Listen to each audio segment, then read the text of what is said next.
vamos a lo nuestro, dijo Jack el Destripador, y no sé si lo dijo Jack, pero podría haberlo dicho. Vamos a darle una bienvenida a un poeta, Fernández de Palleja. ¿Cómo le va? ¿Anda bien?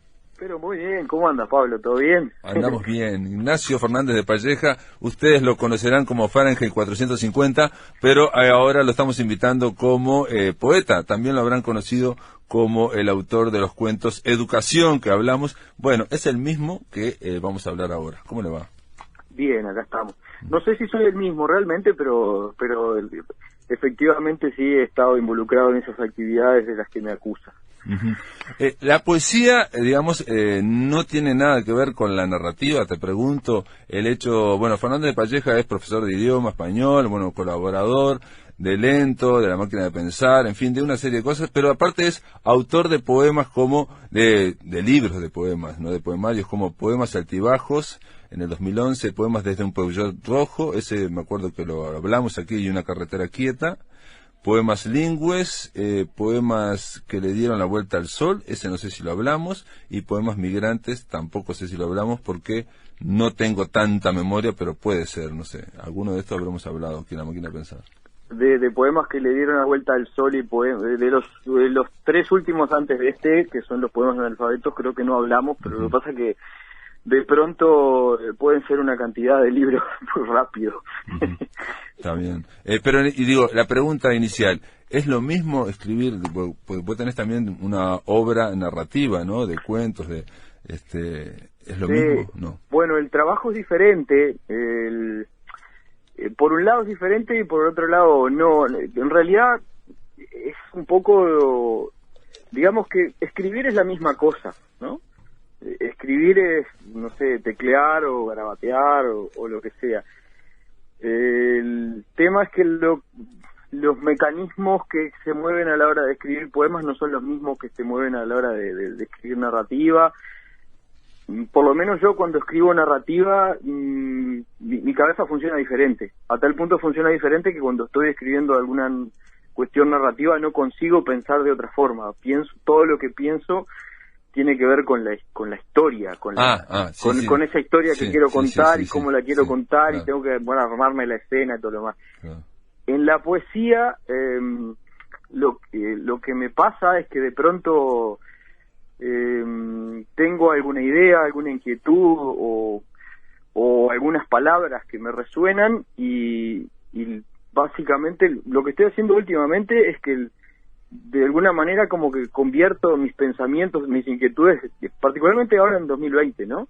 En un poema, porque me resulta una forma de sacarlo y de convertirlo en otra cosa, por ejemplo. Y en el caso particular de estos poemas analfabetos, hay un mecanismo que sustentó la escritura, que fue una tarea que me impuse, una tarea de muy largo aliento, que consistió en hacer una especie de diccionario de poemas. Está dicho ahí en el prólogo, y lo dice el prólogo de Gabriel Lagos. Sí, Gabriel Lagos. Gabriel Lagos es responsable de gran parte de la escritura de esto, no que lo haya escrito él, sino que propició que yo me pusiera la tarea y que tuviera que cumplirla mes a mes para, producir esa ingente cantidad de textos. Básicamente, sí, perdón, en este caso, Poemas Analfabetos está articulado en torno al abecedario. Claro, la idea original fue, todo surgió hace un montón de años. Yo tenía un alumno en el liceo que todos los días, todas las clases, me recibía con una pregunta. Es ese alumno que particularmente a mí me encanta tener, alguien que tiene preguntas, que quiere saber. Y el gurí todas las veces preguntaba algo, preguntaba cosas, por ejemplo, me preguntaba cómo se llamaba el dibujito de la ñ, y a mí me sonaba que se llamaba virgulilla y tuve que salir a buscar, y efectivamente así era. Y en otro momento viene y me pregunta, ¿quién hace el diccionario? Y ahí me puse le di la respuesta que pude en el momento, y después me busqué más información, e incluso trabajamos con eso, hasta el punto de que llegamos a hacer una especie de diccionario adolescente en la clase con los gurises, fue una experiencia bien interesante. Y me quedé con esa idea de quién hace el diccionario, porque generalmente cuando nosotros, por lo menos hispanohablantes y uruguayos, pensamos en diccionarios, pensamos en el diccionario de Real Academia, los diccionarios esos de bolsillo que hay escolares, que nunca tienen un autor determinado o una autora. claro, cuando avanzamos de repente en nuestra formación, o entramos en carreras de letras o todo eso, descubrimos que ahí está el diccionario María Moliner.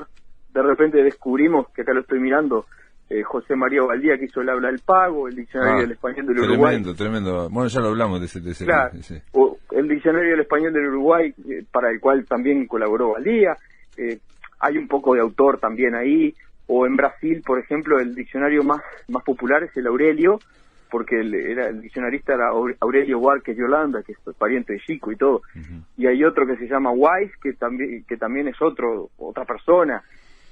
Y me encontré en determinado momento leyendo un libro de Pamuk, que no me acuerdo. Perdón, y también está, por ejemplo, el diccionario del diablo de Ambrose Bierce. Claro, el de Bierce, por supuesto. Que es como un diccionario, y hay uno de Leo Maslía incluso, que es un diccionario de especie de apuntes que él toma, lo editó Criatura, creo que fue.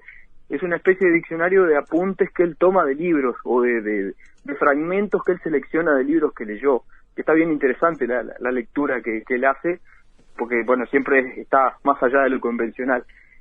Y bueno, en el libro este de Pamuk, lo que sucedía era que había un personaje que se dedicaba a la hercúlea e improbable tarea de escribir un libro, una especie de enciclopedia de todo el saber turco. La vida se le iba en eso y por supuesto que no lo lograba. Claro. Pero era una especie de intento de ordenar la realidad, o de controlarla, o de meterla en algún lugar. Y a mí toda esa ensalada de cosas que me pasaron derivó en tener la idea de hacer una especie de diccionario hecho de poemas, que básicamente cada poema lo que hiciera fuera definir una palabra, un concepto, y cuando yo ya había publicado algunas cosas ahí en Lento, escribí una especie de columna de opinión política en Décimas, y que me lo había propuesto Lagos en su momento, y para este caso, bueno, el tema de las décimas como que ya se había agotado, y conversando le propuse esa idea, y él le agarró el guante. Entonces estuve la cantidad de meses que me llevó el alfabeto, que fueron como, no sé, ¿cuántas letras son? 27, 28, nunca sé cuántas letras hay en el alfabeto. Sí, va variando, algunos dicen 24, en fin, sí. ¿No? Ya, contamos la Che, no la contamos, no sé, los académicos que digan. Y estuve todo ese tiempo escribiendo poemas, y le remitía todos los meses, digamos que no sé, había meses que le remitía 30 poemas sobre una letra. Sí, porque digo, no hay un poema de cada letra, ¿no? Hay varios a veces, ¿no? Por ejemplo, estoy viendo acá, en la T está templo y traducción, o en la K, karma y kundalini, por ejemplo. Claro, bueno, y los que están en este libro son los que elegí después de otras elecciones, porque... perdón, entonces vos publicaste muchos más en la revista Lenta, claro, de los que están aquí. Yo era como el lechero que remite la producción a la planta procesadora, y todos los meses ahí, entre Lagos y el ilustrador, definían más o menos los 3 o 4 textos que iban en la última página de la revista, y esos textos que iban, estaban dejando afuera textos que a mí me gustaban mucho. ¿Te gustaban más de repente? De pronto me gustaban más algunos que no habían sido seleccionados, pero incluso a mí me gustaba la idea esa de que la lectura de otros generara que salieran textos que quizás yo no habría elegido, lo cual me permitió en realidad irme quedando con un montón de poemas que no fueron publicados, que a mí me parecían que eran los que contaban el cerno de lo que yo sentía, pensaba o era durante todo ese tiempo. Incluso también, de alguna manera, cuentan una historia. Me parece que en ese sentido quizá me toco con la narrativa, y es que no logro dejar de contar algo a través de todos esos textos. Pero vos decís que cuentan una historia cada uno, o leídos uno detrás de otro. Posiblemente, o sea, yo sé que hay una historia atrás de la temática de los textos, de cómo va variando de pronto el tono de la consideración de ciertos asuntos, que no voy a revelar, porque correcto, los lectores sagaces y las lectoras sagaces podrán encontrar o no esa historia, pero sería una historia de amor. Y todos los poemas son poemas de amor. Todos los poemas son poemas de amor. Sí, pero digo, conviene contar esto de que estos poemas analfabetos son poesías generadas a partir, siguiendo el orden del alfabeto, ¿no? Del abecedario, porque, bueno, siempre se piensa cuando uno lee un poemario, o en general lo pienso yo, digamos, no sé si se piensa siempre, que un poemario no es solamente una reunión de poemas, ¿no? En general debe haber un concepto o algo que los una, y también tiene que haber una cierta nivel, digamos, ¿no? O sea, uno puede poner un poemario 10 poemas excelentes y 3 chauchones y de repente cae el poemario, ¿no? Porque de alguna forma el poemario se lee completo. En este caso, como es a través del abecedario, aquí hay muchas, de muchos tipos, ¿no? Hay sonetos, hay de distintas, medidas y encares, ¿o no? Sí, lo que pasó fue lo siguiente. Yo elegí los que me parecía que de alguna manera se sintonizan más con lo que a mí me parece que tiene que ser un poema, ¿no? Digamos que uno se pone, no sé si un lector ideal, pero de pronto sí un estándar o una resonancia, una música o algo que uno quiere alcanzar y que uno busca infructuosamente. Yo pienso que infructuosamente porque siempre da la sensación de que se puede ir un poquito más allá, ¿no? Y claro, lo que de pronto si vos ves diferentes formas poéticas o diferentes procedimientos de escritura, es porque el propio hecho de estar escribiendo muchísimo y también obliga a estar buscándole la forma adecuada al tema adecuado, buscando no decir las mismas cosas siempre de la misma manera, a buscarle los recovecos a la lengua, a buscarle los recovecos a los temas, a buscar ángulos que uno no ha mirado anteriormente, a buscar hacia afuera y a buscar hacia adentro. O sea, ese trabajo que me impuse, como cualquier trabajo que uno se ponga en el cual persista, necesariamente va a dar como resultado algún hallazgo, alguna cosa inesperada. Y en el caso de la forma particularmente. Y después también está el tema de las cosas que miro, ¿no? Porque... Perdón, pero acá, digo, es tan importante lo que estás diciendo, ese trabajo continuo para buscar y crear poemas, me parece a mí, es tan importante o casi tan importante como las condiciones en que fueron creados los poemas, porque no es habitual que, por ejemplo, se haga poesía con plazo o contrarreloj durante todo un año. Claro, el tema es que, bueno, uno tiene, en el plazo de un mes da para hacer de todo, pasa de todo en realidad. y me parece que el tema de autoimponerme el ejercicio, de estar siempre dispuesto a escribir y siempre pensando, cada mes pensaba en una letra, me obliga a estar atento al mundo, no solo atento a la escritura. Y que la literatura puede ser una de las funciones que tiene, ¿no?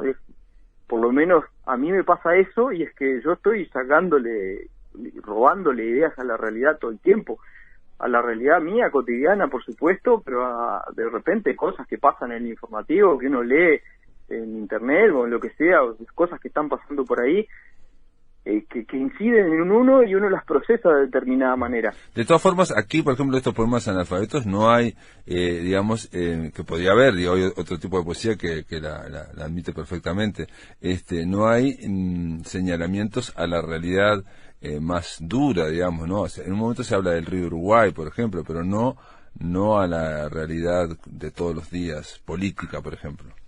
No la hay, y creo que es premeditado que no la haya de una manera explícita, porque de alguna manera me parece que lo que he intentado hacer es irme a lo esencial, lo eterno, lo que está siempre. De pronto, si estos poemas funcionan, estaría bueno que alguno de ellos los leyera alguien del siglo XIX o del siglo XVIII y los entendiera y encontrara poesía ahí. Y por otra parte también, aunque parezca contradictorio, que de hecho lo es, también buscar la innovación en algunos casos, en el uso de la lengua, y me parece que la poesía tiene esa característica de justamente forzar las estructuras lingüísticas, forzar, la adjetivación, por decir algo, para generar un efecto nuevo y salirse de esa realidad o supuesta realidad que está todos los días. Y digo supuesta realidad porque uno, de pronto si uno se pone a, yo qué sé, interpretar la realidad a partir de lo que sale en el informativo y lo que sale en los diarios, y uno va a pensar las cosas en clave de política partidaria, de inseguridad y de accidentes de tránsito. Y hay muchas más cosas que pasan en la vida y cosas que no salen en la televisión, que no salen en la radio, que no están en el discurso, y tampoco esa mirada rara que uno puede tener sobre la realidad sale. Entonces, bueno, es como una manera de canalizarlos, y es por eso que no hay una alusión directa a nada, pero sí, bueno, hay alusiones directas a cosas que son, digamos, de tu entorno más, digamos, de tu memoria más afectiva. Por ejemplo, poner, no sé, un verso de Lenine, por ejemplo, ¿no? O bueno, mencionar cosas de Brasil, específicas, claras, contundentes. Hablar del Berimbaum, no sé, digo, hay cosas específicas, nombres, pero me refiero a que no, por lo menos yo no lo noté, no se trasluce que fueron escritos en Maldonado, de alguien que está viviendo en Maldonado, en Uruguay, y que pasan cosas así, ¿no? O sea, esas cosas que pasan en Maldonado o que pasan en Uruguay están pasadas por un tamiz más, eso, buscando lo más universal, si se quiere, ¿no? En ese sentido. Estoy pensando, por ejemplo, que el otro poeta de allá fernandino o maldonauta como Luis Pereira tiene otras estrategias, ¿no? Él menciona una serie de elementos de cultura pop, en fin, que son también de lo cotidiano. Sí, bueno, a mí me pasa, por ejemplo, en mi caso particular, yo las cuestiones más vinculadas a esa realidad más cotidiana o más localizable o geográficamente ubicable, las he puesto más en la narrativa. Pero claro, es verdad que, bueno, Pereira tiene un montón de alusiones, no solo, bueno, históricas, ¿no? Un montón de cosas que hoy podrían ser un poco leídas como libros de historia porque es la mirada de una persona que militó políticamente. Sí, no, pero también tiene cosas pedestres, digamos, que en principio podrían no parecer tan poéticas, y bueno, y él las mete en poesía. Vamos a hacer una pausa, ¿te parece, Ignacio? ¿Me esperás ahí y hacemos una pausa? Gente, continuamos en La Máquina de Pensar, estamos conversando con el poeta Fernández de Palleja. Él está del otro lado de la línea, ya en Maldonado, presumo, porque no le pregunté a Carolina. Estamos hablando de Poemas Analfabetos. Es un libro editado por Civiles y Letrados. Es una editorial también que tiene sede allá en el departamento de Maldonado y que está dirigida por Luis Pereira y otra gente, ¿no? O sea, está también ahí Cecilia Ríos, María Laura Blanco y otros poetas y escritores.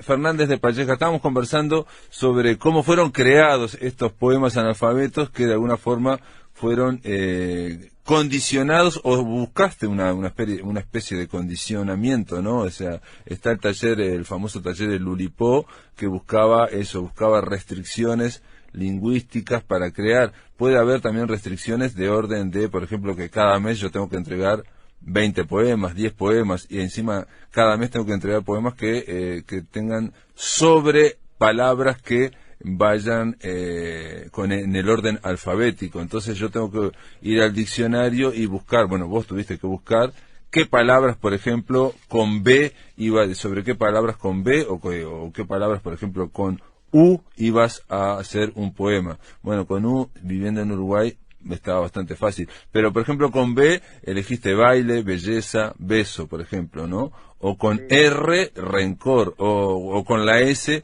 elegiste sagrado y subordinada. Es evidente que vos fijaste, aparte de que no escribiste estas dos, escribiste muchas más, te fijaste en la S en el diccionario, y esa fue una restricción, tiene que ser sobre estas palabras de S, y hiciste varios poemas más. Sí, lo único que creo que no miré nunca el diccionario. Creo que en realidad básicamente lo que hacía era pensar palabras. Iba anotando en lugares que obviamente perdí las palabras sobre las que se me ocurría escribir. Era como que aparte tenía el doble trabajo de evocar esas palabras que me resultaban interesantes, esas ideas, esos conceptos o esos tramos de la vida que me interesaban, sobre los que me interesaba pensar, y a partir de ahí escribía, pero creo que nunca busqué en el diccionario, o si lo hice lo habré hecho muy puntualmente por alguna cosita, pero en general no lo hice. Y por ejemplo ahí donde ves donde hay muchos poemas que son poemas de amor, o poemas de, no sé, o poemas sobre cosas que pasan, yo qué sé. Sí, bueno, puede ser pues, una historia de amor que haya detrás de estos poemas también, y también de amor a la vida. Por ejemplo, hay un poema que se llama Obligación. Vos es que abrí el libro justo ahí, ¿podrás creer? Página 56. Lo que pasa es que nosotros acá en la máquina de pensar tenemos algunos recursos extra paranormales y psíquicos para... ¿Lo lees vos o lo leo yo? No, léelo vos. Dice así: la educación es obligatoria, los impuestos son obligatorios, el respeto, el cuidado, detenerse y avanzar son obligatorios, comer, orar, callar y amar son aún más obligatorios. Buscar la paz, la felicidad, la libertad y la solidaridad son infinitamente más obligatorios, y si no, haga la prueba de faltar a sus obligaciones y verá qué clase de facturas le va a pasar la vida, que también es obligatoria. La vida también es obligatoria. Es un verso muy interesante y en este caso no todos los poemas tienen un remate como este, que es tan contundente. Digo, no, obviamente porque la poesía no tiene por qué tenerla. Otro poema, a ver, que no... Bueno, por ejemplo, el Piel, 61. Piel. A ver si llego a la piel en este año de pandemia. A ver. Ah, sí, exacto. Piel. Ese que dice transparente pétalo de seda, prado luminoso que oscurece al sol, estrellas de café con leche, ruta sin accidentes, justamente ondulada, territorio que conquista el caminante, brazos sutiles, espalda, mármol frescamente tibio, ni ayer ni mañana, nieve tórrida que hubieran escrito Cervantes, Lope, Quevedo y Góngora. Hay que tocarla para saber que existe y no es solo literatura. Muy bien, bueno, también este tiene un remate impresionante. Muy bien. Hay otro, a ver, ¿qué otro? Bueno, lo que pasa es que yo marqué muchísimos, así que... Mientras buscas, sí. Hay una cosa que quedó colgada hoy, ¿sí? que era que mencionaste a Luis Pereira, por supuesto, que es bueno, todo, una figura de la poesía y de la cultura de acá, y bueno, culpable de muchas de las cosas que pasan en cuanto a la edición de poesía, organización de cosas de Maldonado, pero también este libro tiene la característica y la genealogía de ser hermano del libro de Gonzalo Fonseca, titulado Música para Desarmaderos, que fue presentado en conjunto, tanto en Maldonado como en Montevideo, ¿no? Que incluso nos hicimos una excursión hasta Montevideo y atravesamos una horda de gente repartiendo listas, y fue muy interesante el paseo hasta ahí. Sí, lo hablamos con Gonzalo Fonseca, es cierto, y él lo que planteó es que estaban haciendo esa, digamos, dupla, ¿no? O eso a la limón, digamos, esas presentaciones, porque había una afinidad, digamos, no sé, estética o de encarar la poesía, bueno, la literatura desde ese punto de vista, ¿no? Un punto de vista que tiene que ver con lo lúdico también, ¿no? Lo lúdico que está muy presente en lo de Gonzalo, que bueno, que se dedica a desarmar el lenguaje por todas partes, ¿no?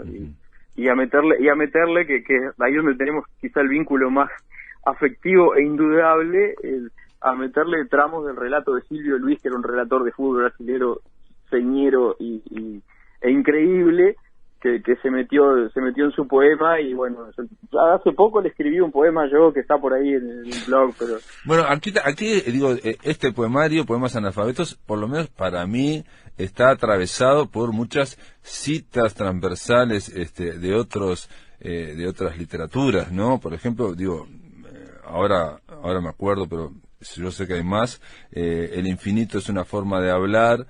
La novela no está escrita exactamente así, pero está mencionada. Es una forma de decir o algo así, que estamos hablando de Horacio Berzi y una gran novela uruguaya. Hay pero había otras, digamos, tampoco me puse a buscar alusiones literarias, que las hay. Por ejemplo, hay uno que es totalmente borgiano, ¿no? También en unos momentos vi algunos aires borgianos, pero hay uno que es netamente borgiano, que es Yo, en la página 75. A ver, se me coló Borges ahí, ahora déjame ver, puede ser que le haya intentado copiar de manera un poco... Y bueno, es así. Inconsciente, ¿no?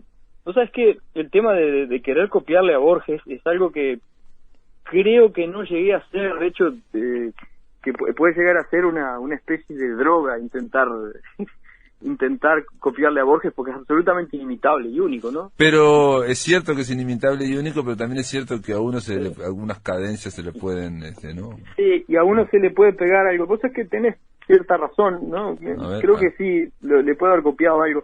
Es un soneto, precisamente, y dice: yo, que otro no he podido ser, hecho de palabras y genealogías, hace un rato dejé el amanecer. Me ajetreo en este mediodía sin conciencia de la tarde, sin siesta. Yo, que anhelaba el contacto extraterrestre, no sabía que en la piel hay una fiesta eterna, constante, secreta, rupestre. Ignoraba el ritmo de la escultura y que me tocaba la parte ecuestre en la obra de teatro de los días. Yo, esclavo ciego de la cultura, sin siglo de oro, sin ninguna gesta, pienso sobre el tono del atardecer. Sí. Bueno, obviamente jamás pondría que anhelaba el contacto extraterrestre, Borges, ¿no? Yo que anhelaba el contacto extraterrestre. No, Borges quizá anhelaría conversar con Norris Sturluson o con algunos de los que cantaban las sagas esas nórdicas. Sí, de las runas, de la literatura rúnica, pero también cierto, ahora no me di cuenta que él decía que era ciego, Borges, y que en realidad veía todo en amarillo, ¿no? Dice en un momento, mi vida fue un lento atardecer, dice en un momento, ¿no? Tenés razón, de ahí el oro de los tigres. Ahí exacto, creo que, exacto. Sí, justamente él rescata ese color porque fue el último color que logró ver, distinguir. Sí, veía todo en amarillo, sí. Y después hay otro que ya que estamos hablando del vino, hablemos de Omar Khayyam, está en la página 72. Claro, este se lo podríamos dedicar a... Vos sabés que Gonzalo Fonseca tiene un poema donde habla de alcohol diverso y va incrementándole el juicio a la persona, y toma tal cosa, buena persona, y bueno, y si toma ron con no sé cuánto, excelente persona. Así que va dedicado a él y al poeta Gabriel Di Leone también, con quien hemos sabido empinar alguna. Vino. No digamos palabra, Omar, seamos puro vino intuitivo, borrachos los dos, atónitos, muertos de risa, a la salud de la noche que ignoramos y de cuya copa tomamos como si no hubiera mañana. Celebremos la metamorfosis fabulosa de la uva, convertida en dunas de mujer, en tormenta, en calma, en sueño. Muy bien, sí. Bueno, tengo muchos, pero en realidad no lo podemos pedir a todos a Palleja porque tengo muchos para... Y hay como 70 en el libro. 70. Creo que si alguien se toma el trabajo de ir a alguna librería y comprarlo, que lo distribuye Guzzi, o si no incluso está por Mercado Libre, se encuentra, ya paso las bocas de venta, se puede encontrar un montón de poemas de estos y buscar a ver a ver si encuentra su palabra dentro de las que yo seleccioné. Quizá no. Y te diría, ahora que me dijiste que bueno, que había quizá algún tono borgiano ahí y esa alusión a Omar. Esa también es borgiana, también la alusión a Omar Khayyam. Claro, bueno, también Borges alude mucho a Omar Khayyam en las rubayatas, ¿no? Que que le gustaba el vino, el ajedrez, ¿no? Incluso hay el poema del ajedrez de Borges. A mí lo que me pasó en determinados momentos, o que la imagen que me circulaba en la mente, es una imagen muy poderosa, es la sensación o las ganas de estar tomándome un vino o tomándome un mate con esa gente, de estar compartiendo una rueda y escuchándonos y diciéndonos cosas con Borges, con Omar Khayyam, con no sé, con Octavio Paz, con Serafín J. García, con Rubito Lena, no sé, o con los poetas brasileros, que no sé, con Mario Quintana, con Ferreira Goulart, o con Lenine, que está nombrado ahí, o con Chico César, o con Alceu Valenza, con un montón de gente que está ahí. De alguna manera uno siente a esos poetas que han marcado el camino y que han llevado la antorcha, a Chico Buarque, por ejemplo, que recomiendo un show que se llama Na Carreira, que es como un gran libro de poesía, además canta. Vos sabés que hace un par de meses, Nicolás Alberte, que es un poeta que acaba de sacar un gran libro de poesía que se llama Área de Broca en Yagurú, comentando, y esto, pido disculpas por la autorreferencia, pero comentando el run de las cosas, él decía que todo escritor en el fondo lo que quiere es precisamente estar imaginariamente estar codo a codo, ¿no?, con los otros, esos escritores que admira, ¿no? Claro, y por otro lado, Julio Ramón Ribeiro, ahora me quedé pensando cuando dijiste vos lo del lector ideal, en realidad Julio Ramón Ribeiro dice que uno escribe, dice, ¿no?, para inventarse un escritor y poder leerlo. Sí. Bueno, tengo presente que en tu libro pasa mucho eso, digamos que los escritores que has conocido y de repente los que has querido conocer más. Sí, Borges no lo conocí. Claro, bueno, pero en definitiva uno que capaz que escribe para buscar la aprobación o unirse a la rueda de mate. Exacto. o a tomarse un vino con esa Exacto. gente que uno admira, no tanto como persona, porque uno como persona no los conoció, pero sí como artistas o como gente que dio lo mejor de sí, que hizo, que para haber creado esas perfecciones que creó, tiene que haber hecho un trabajo muy importante y haber tenido una sensibilidad muy afinada, ¿no? Digamos. Entonces, que en el fondo de todo escritor es un cholulo. Diciéndolo muy poco poéticamente. Pero no, pero es cierto, la idea de estar sentado, de estar asistiendo ahí, de arrimarse al fogón y escucharlos hablar, esa idea está permanentemente, y de poder decir una palabra, aunque sea en medio de esa charla, ¿no? Un cholulo o un gurí chico que quiere Exacto. juntarse a la mesa de los mayores. Sí, o un gurí chico que quiere jugar al fútbol, estar, ¿no? Por lo menos entrar, pisar el césped y decir, bueno, yo estuve 5 minutos ahí, ¿no? Una cosa así. Y ahí después se verá si uno, por ejemplo, si tiene gestos de Suárez, de Cavani o de Heber Silva Cantera. Sí, exacto. Bueno, muy bien. Fernández de Palleja quedó presentado Poemas Analfabetos. Esto está editado por Civiles y Letrados, está distribuido por Gus y Amigos y está recomendado y presentado aquí en la Máquina de Pensar. Te mando un abrazo grande. Un abrazo grande y muchas gracias por la oportunidad de difundirnos siempre. Chao.